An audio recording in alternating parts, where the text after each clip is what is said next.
नमस्कार, आपका स्वागत है। आज हम निर्जला एकादशी व्रत के महात्म्य के बारे में, निर्जला एकादशी व्रत की कथा के बारे में और साथ ही जो निर्जला एकादशी व्रत का नियम क्या है, इसको कैसे रहना चाहिए, इसी को हम इस कार्यक्रम में जानेंगे। तो आइए हम बात करें कि निर्जला एकादशी व्रत का महात्म्य क्या है, इसकी कथा क्या है। तो सबसे पहले हम जानते हैं कि निर्जला एकादशी व्रत किसे कहते हैं। तो जब भी ज्येष्ठ मास के शुक्ल पक्ष की जो एकादशी तिथि पड़ती है उसे ही निर्जला एकादशी व्रत कहते हैं। यह एकादशी व्रत वर्ष में जितने भी एकादशी व्रत आप लोग रहते हैं, अगर सारे एकादशी व्रत का आप लोग न कर सकें तो केवल इस एक व्रत को रहने से जो वर्ष की अन्य जो एकादशी होती है, टोटल 24 एकादशी होती है और जिस वर्ष मलमास पड़ता है उस वर्ष कुल 26 एकादशी होती हैं। तो अन्य जितनी भी एकादशी होती हैं उन सारी एकादशी का फल मात्र इस निर्जला एकादशी व्रत को रहने से आप प्राप्त कर सकते हैं। आइए जो निर्जला एकादशी व्रत है इसका कथा क्या है इसको भी हम जानते हैं।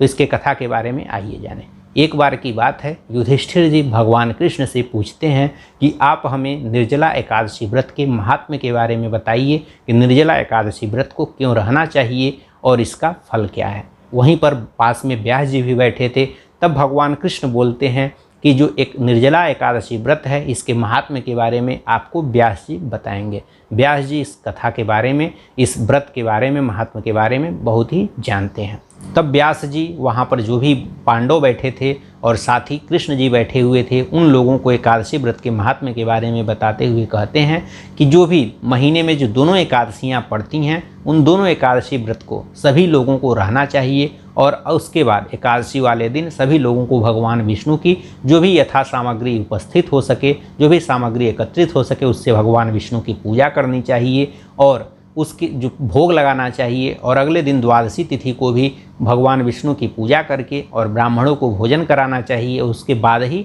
स्वयं भोजन करना चाहिए। व्यास जी की बात को सुनकर के भीम जी बोले, जो पांडवों में 5 भाई थे उसमें से भीम जी बोले कि मेरी माता और साथ ही जो मेरे भाई हैं वो सारे दोनों ही एकादशी व्रतों को रहते हैं। साल में जितनी भी एकादशी व्रत पड़ते हैं उन सारे एकादशी व्रत को मेरे सारे भाई और मेरी जो माता जी हैं वो सभी लोग रहते हैं। लेकिन वे लोग मुझसे भी कहते हैं कि तुम भी इस एकादशी व्रत को रहा करो, लेकिन मेरी भूख इतनी प्रबल है कि मैं एक टाइम भी बिना भोजन किए हुए नहीं रह पाता। अतः मैं उन लोगों के कहने के बावजूद भी मैं इस एकादशी व्रत को नहीं करता हूँ और नहीं रह पाता हूँ। तब जाकर के व्यास जी कहते हैं कि अगर हे भीम, अगर तुम इस नरक लोक में नहीं रहना चाहते हो और मृत्यु के पश्चात भगवान के धाम वैकुंठ लोक को पाना चाहते हो तो तुम्हें दोनों ही जो पक्ष होते हैं, कृष्ण पक्ष और शुक्ल पक्ष, दोनों ही पक्षों की एकादशी व्रत को रहना चाहिए। तब व्यास जी की बात को सुन करके पुनः भीम जी बोलते हैं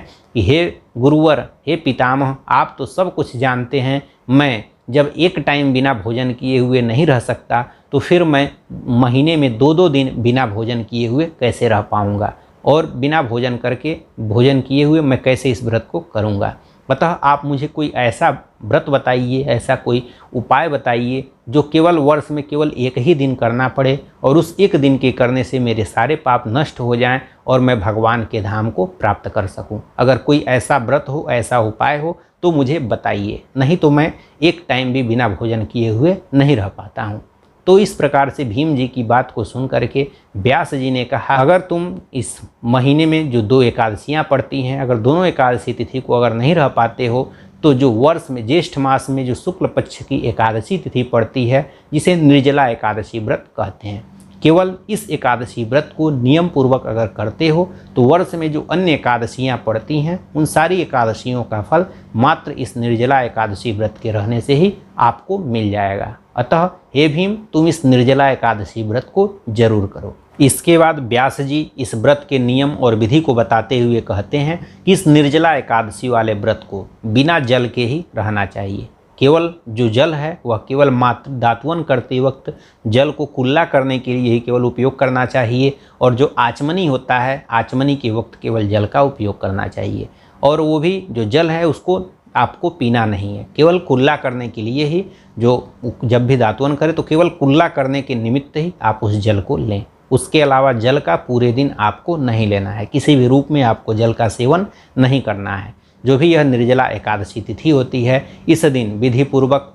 आप लोगों को दैनिक कार्यों को, दैनिक जो भी काम है उसको करने के उपरांत स्नान करने के पश्चात भगवान विष्णु की जो भी पूजन सामग्री एकत्रित हो सके उससे भगवान विष्णु की पूजा करनी चाहिए। व्यास जी कहते हैं कि जब एकादशी तिथि को जब सूर्योदय हो जाए तो उस सूर्योदय से अगले सूर्योदय तक आपको थोड़ा भी जल ग्रहण नहीं करना चाहिए, आचमनी मात्र का भी जल आपको नहीं ग्रहण करना चाहिए। तो एकादशी की सूर्योदय तिथि से अगले दिन जो सूर्योदय होता है उस समय तक आपको जल का सेवन नहीं करना चाहिए। इसके बाद द्वादशी तिथि को लोगों को स्नान करने के पश्चात ब्राह्मणों को बुला करके जल और साथ ही साथ सोने का दान करना चाहिए, और दान करने के पश्चात ब्राह्मणों के साथ ही बैठ करके भोजन करना चाहिए, या फिर ब्राह्मण को भोजन कराने के पश्चात आपको भोजन करना चाहिए। इस तरह से व्यास जी कहते हैं कि हमें साक्षात भगवान विष्णु ने और केशव जी ने इस व्रत के महात्म्य के बारे में मुझसे बताया था कि अगर मात्र जो भी व्रत होते हैं साल में, अगर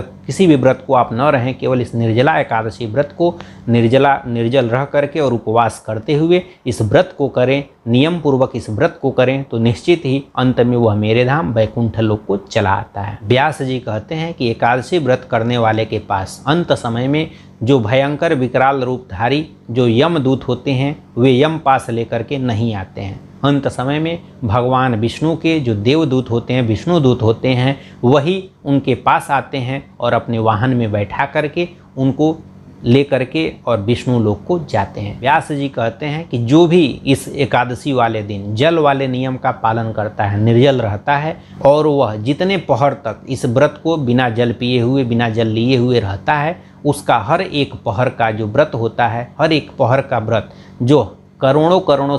सोने की मुद्राओं को दान करने के बाद जो फल मिलता है, वह इस एकादशी वाले दिन बिना जल ग्रहण किए हुए जो इस व्रत को रहता है, उस करोड़ों करोड़ों सोने के दान के बराबर इस व्रत का फल मिलता है। व्यास जी कहते हैं कि निर्जला एकादशी वाले दिन जो लोग भी स्नान, दान, जप, तप, होम, कुछ भी जो भी पुण्य काम को करते हैं, किसी भी पुण्य जो भगवान विष्णु के मंत्रों का जाप करते हैं, चाहे